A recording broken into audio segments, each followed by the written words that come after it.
Você é de direita ou você é de esquerda? Esta é a grande questão que permeia o debate político, o debate social no Brasil nos últimos anos. Mas o que a gente percebe é que poucas pessoas param para introspectar, refletir o que significa ser de direita ou ser de esquerda e assumir um lado.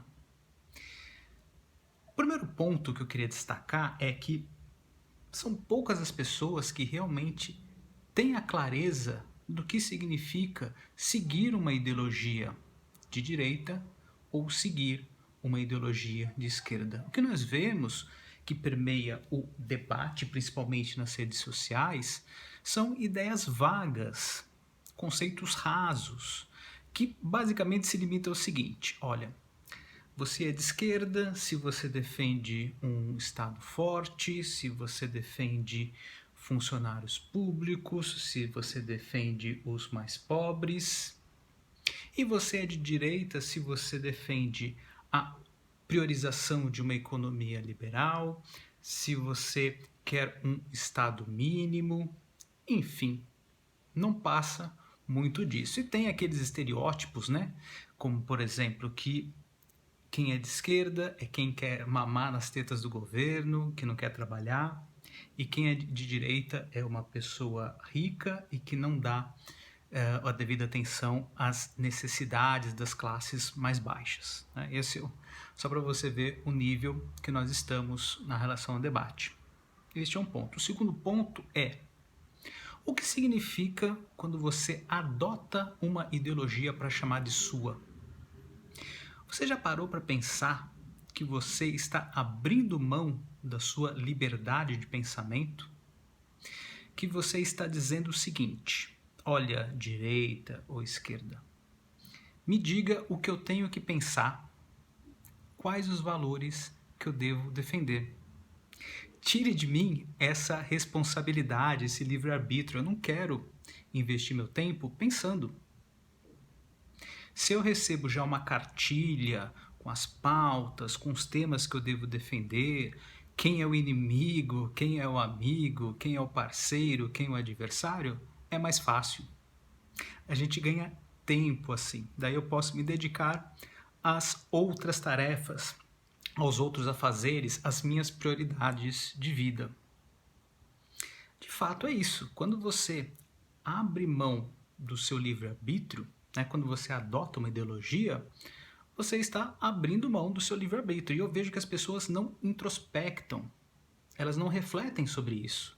Elas ficam com tanta ânsia de pertencer a um grupo, de saber logo de cara quem é amigo e quem é inimigo, que elas não param muito para refletir qual que é o ônus dessa história. Elas só pensam no bônus, ou seja, eu vou pertencer a um grupo, vou ter diretrizes, vou ter valores já prontinhos, vou ter até frases de efeito para usar nas redes sociais, mas eu não vejo o outro lado, que é o seguinte: eu não posso ser contrário ou colocar outras ideias que não estejam de acordo com a cartilha, com o código de conduta. Né? Então, quando perguntam para mim se eu sou de direita ou se eu sou de esquerda, eu respondo: meu livre pensar não está à venda. Meu livre-arbítrio não está à venda. Tem algumas ideias que fazem sentido para mim, que são defendidas por uma pauta de esquerda, e tem outras que são defendidas pela pauta da direita. E daí tem gente que logo de cara já saca, né? Aquela resposta pronta que está na manga. Então você é um isentão, você não se posiciona. Veja, novamente, nós vemos aí pessoas que são dominadas por pensamentos binários, que acham que a complexidade humana, a complexidade política, se divide em dois lados, quando na verdade é até difícil definir a quantidade de lados com os quais são feitos a política.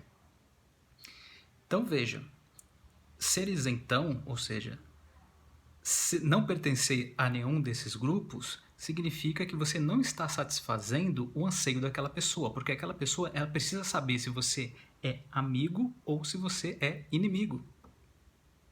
E quando ela não tem essa leitura, ela fica perdida. E daí ela te acusa de isento. Isso é um perigo. Uma pessoa que não tem um posicionamento claro para aquilo que ela imagina. Isso é extremamente pernicioso. Tanto que tanto a direita como a esquerda pregam o ódio ao isentão. Né? Porque é muito mais fácil você saber quem é seu inimigo e quem é seu amigo, quem está dentro ali do seu rol de ideologia, de pensamentos. Tá?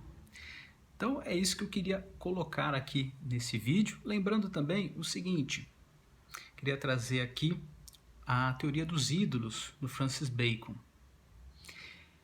O Francis Bacon, que é um filósofo empirista, ele diz que para chegarmos às conclusões, para termos o nosso pensamento autoral, nós devemos fazer exercícios práticos, aprender no dia a dia.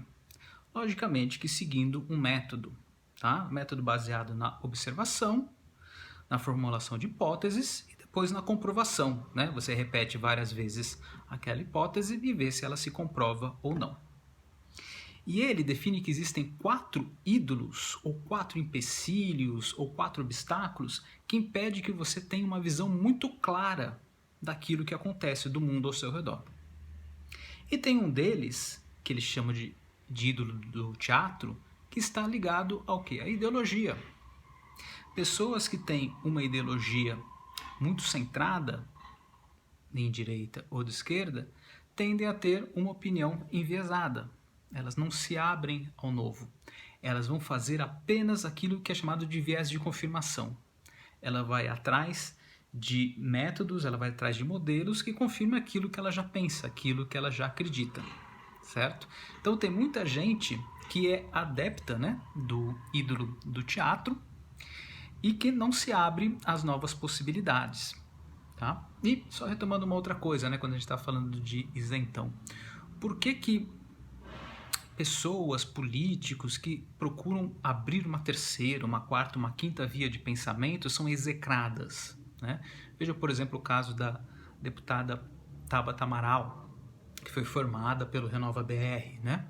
Que ora ela é chincalhada pela direita e ora ela é chincalhada pela esquerda. Porque a esquerda e a direita, elas não querem dividir o seu filão. Elas não querem que entre um terceiro, um quarto, um quinto posicionamento, porque senão são mais linhas para dividir o que é um político, o que é um econômico, o que é um social.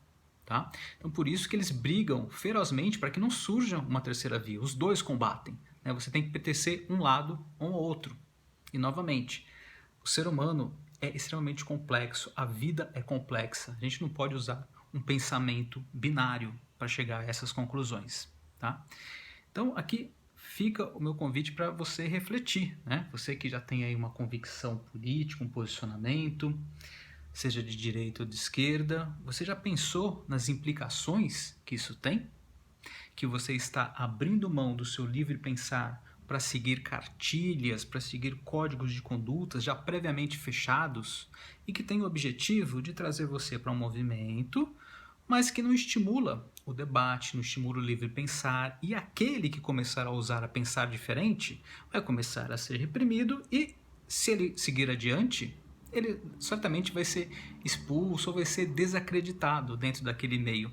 E daí ele fica meio no limbo, né? Ele não é aceito nem pela direita, nem pela esquerda. Tá? Então, pense, reflita bastante sobre isso, né? O seu livre pensar é à venda? Para quem você vendeu o seu livre pensar?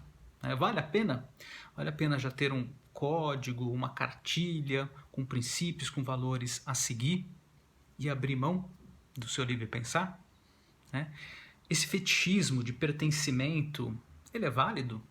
Você quer pertencer a qualquer custo a um lado? Para não se sentir sozinho, para não se sentir isolado? Você acaba trocando o seu livre-arbítrio por pertencer a um grupo que tem ideias até que você defende, que são parecidas com a sua, mas que muitas vezes você tem que fazer vista grossa, para ter esse pertencimento, tá? Ou você tem medo de ser o famoso isentão. Como eu disse aqui, não tem motivo nenhum para você se preocupar com isso. Muitas vezes a pessoa é isenta porque ela não se aprofunda na área política, não faz parte do rol de interesses dela e tudo bem, né? Faz parte aí do convívio social. Tem pessoas que realmente não sabem se posicionar porque elas não se aprofundam, elas não leem, tá? O ideal, logicamente, é que a pessoa procure mais informações, procure conhecimento, leia, acesse bastante sites, tenha acesso a fontes diversas, né, para formar uma opinião, mas nem todos são assim. Então, às vezes elas são isentonas, né? Essas pessoas são isentonas por esse motivo. Mas por outras vezes, elas são isentas porque não fecham totalmente com um lado, tá? Isso é perfeitamente natural. E numa democracia, isso deve ser estimulado, tá? Não queira apedrejar, não queira reprimir quem pensa diferente de direita ou de esquerda. Estimule. Se você é contra, por exemplo, os movimentos como o Renova BR, porque você acha que tem empresários por trás que estão querendo formar uma nova geração de políticos, ora, tanto na direita como na esquerda, tem também uma série de outros setores da sociedade que investem dinheiro, investem em educação para formar pessoas, futuros políticos com essa iniciativa. Não tem nada de novo que o Renova BR está fazendo e outros movimentos políticos também. Tá? Isso é extremamente salutar, é saudável. Que venham outros pensamentos, que venham outras linhas de pensamento, tudo isso é saudável para a nossa democracia. Assim nós vamos crescer como sociedade, como nação. Tá? Então, fica aqui o meu convite à reflexão. Não caia no ídolo do Francis Bacon, né? Não deixe que a ideologia mine o seu poder de lógica, o seu poder de raciocínio, para que você tire as suas próprias conclusões. Você pode tirar como inspiração, como fonte, como referência o que essas ideologias preguem, mas não deixem que elas dominem a sua mente, não deixem que elas privem você do livre pensar, ok? Nos vemos no vídeo, até mais!